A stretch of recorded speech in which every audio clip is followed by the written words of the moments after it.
You're here! Finally! Is something wrong? Monsieur Neurvalette and Lady Farina, they seem to have gotten into a dispute! Please go see for yourself!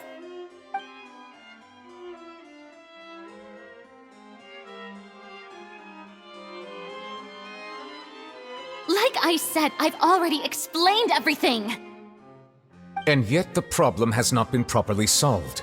There is little space for excuses between us. It is not my intention to offend you, but please, tell me where you stand. You are the Hydro Archon Focalor, are you not? Look at this. This is a list of the victims from the recent Poisson incident.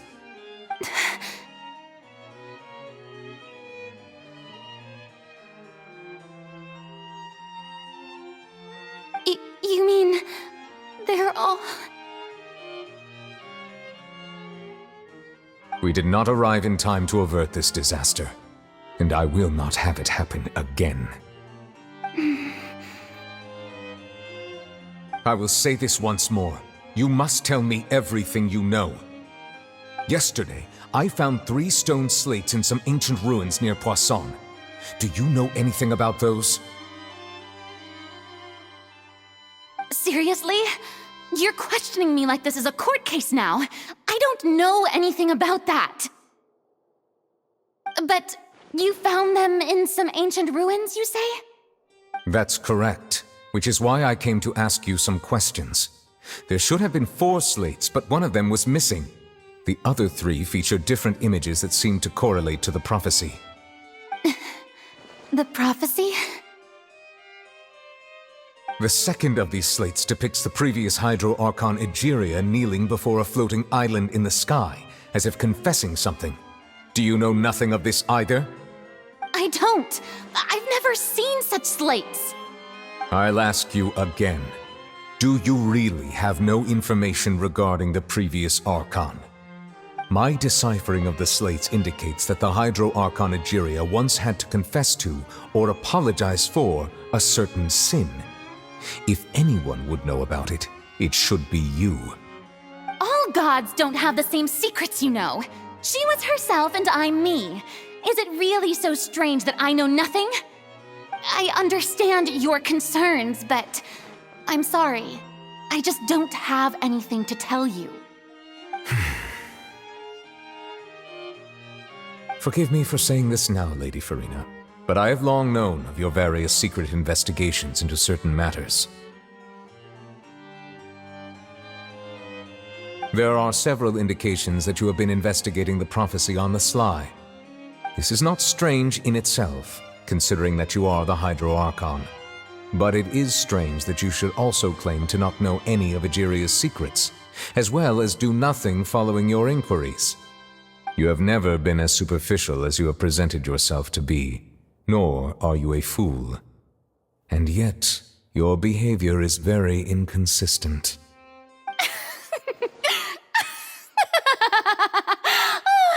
So you've been watching me all this time, have you? I didn't think you were that type. You... Well, since you know about my secret investigations, then you should know I'm actually working to take care of it. There's no point questioning or suspecting me. You're the Eudix, but you're still my subordinate. You should be following my lead. Just trust in me, your Archon, and do as I say. Never mind whether you can truly convince yourself to or not. It'll all turn out fine. That's all I have to say. We do not discuss this matter again.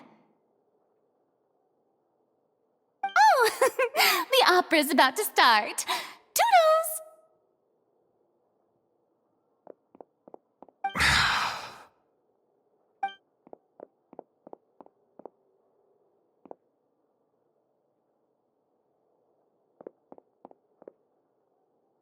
Did Farina not notice us standing by the door? Wonder what's up with her. She was smiling. She didn't seem in the mood to care if we were listening in or not. I assume you've been outside for a while now? Oh, you noticed. Seems Farina didn't even realize we were here. She was in a great panic, though I cannot discern the reason. Our discussion reached impasses time and again, a state of affairs that we cannot allow to continue. Still, I do not understand. Dialogue is the basis for understanding, so why did she keep refusing to engage?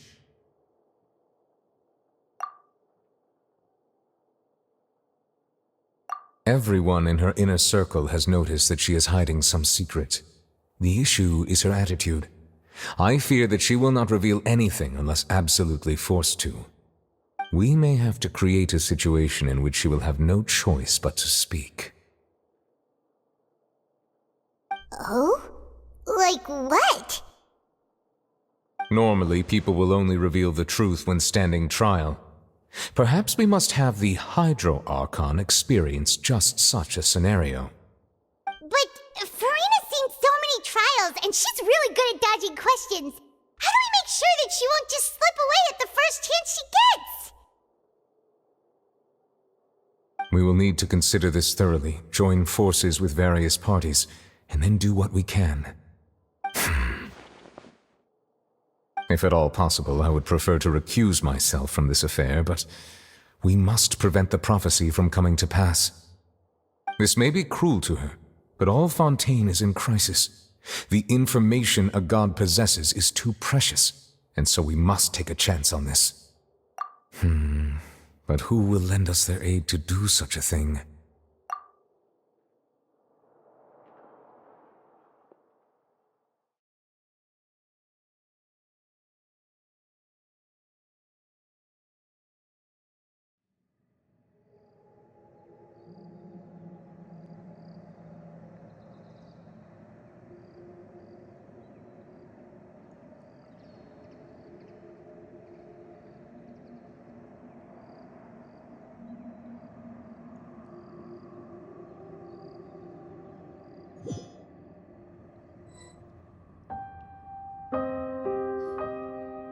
Well, that's everyone, huh? Speaking of which, it was pretty smart of you to think of hiding here. Poisson was just involved in a disaster, so it's presently devoid of people. That naturally makes it the best choice. And here you are drinking tea like it's the most natural thing in the world, huh? That's what families should do. Sit and enjoy a leisurely time together. It's nice to enjoy tea here, you know?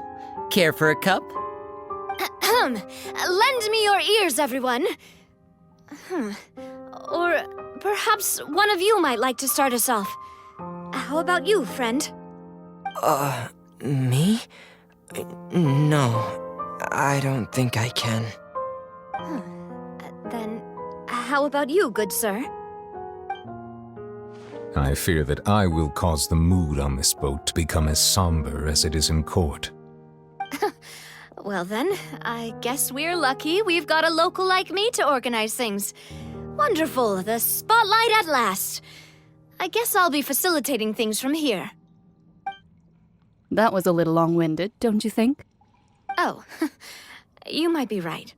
Anyway, to cut to the chase, our friend here, the Traveler, has brought us together to discuss something. As for what that is, well, let's start by saying that we'll be pooling our efforts together to create a series of traps. Oh, how intriguing. Well, it's just an expression, really. One that I just learned from Chlorand, and used on the spot. So, let's invite her to explain in detail. A round of applause, please.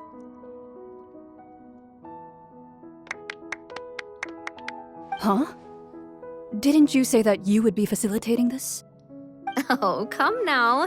Your work doesn't involve much public speaking, right? This is a good chance to practice. You might even pick up some fancy oratory tricks to impress your boss with in the future. I see. And what does my boss say? He is glad that you consider him your boss. Do go on.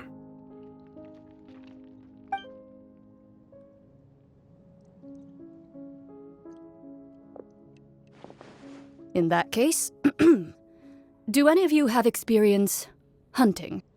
Not that I recall.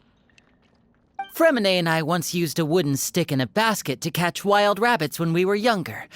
As for Lynette, Oh, right. You were sick that day, weren't you?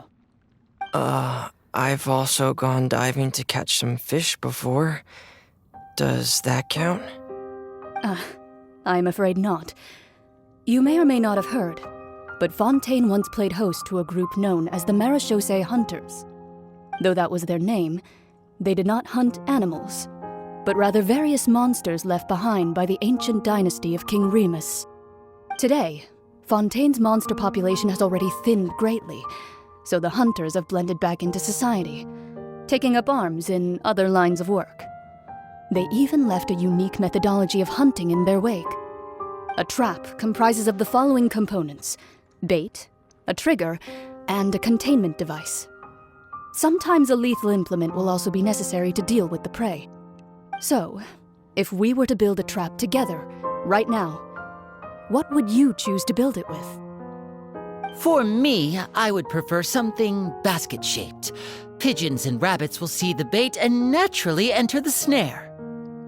Our line of work requires a deft hand, and we're some of the best in the industry, so you can count on our techniques.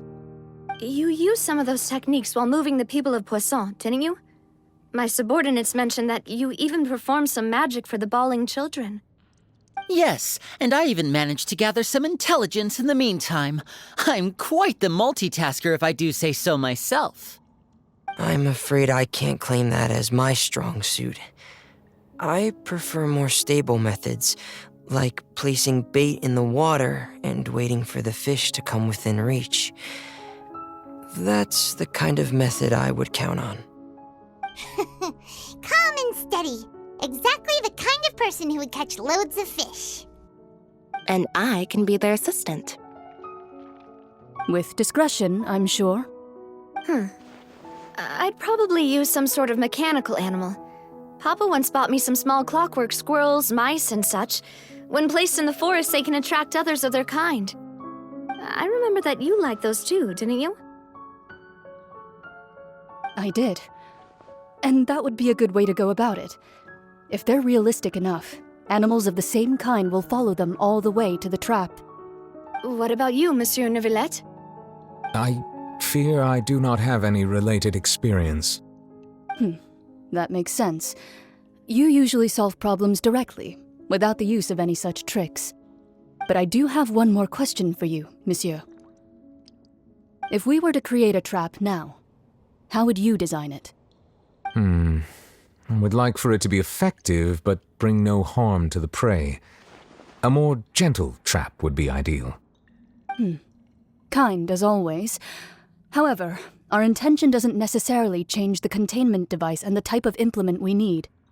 If we wanted to kill the prey in one strike, we would need a powerful implement. However, that also goes for prey that must be captured and safely contained. Wait, why's that? Only a hunter who's a true expert at subduing their prey can snare it without harming it. The line that divides life and death is often exceedingly thin. So are we going hunting together? We hadn't thought of seeing ourselves as hunters. It kinda works, but maybe it's still not the best metaphor. If our means of capturing and dealing with our prey is to put them on trial, then the hunting metaphor is actually quite accurate. But we shall require much more courage than any hunter to judge a god, a being whose seat is an exalted throne. Oh, so that's what's going on. Sounds very interesting.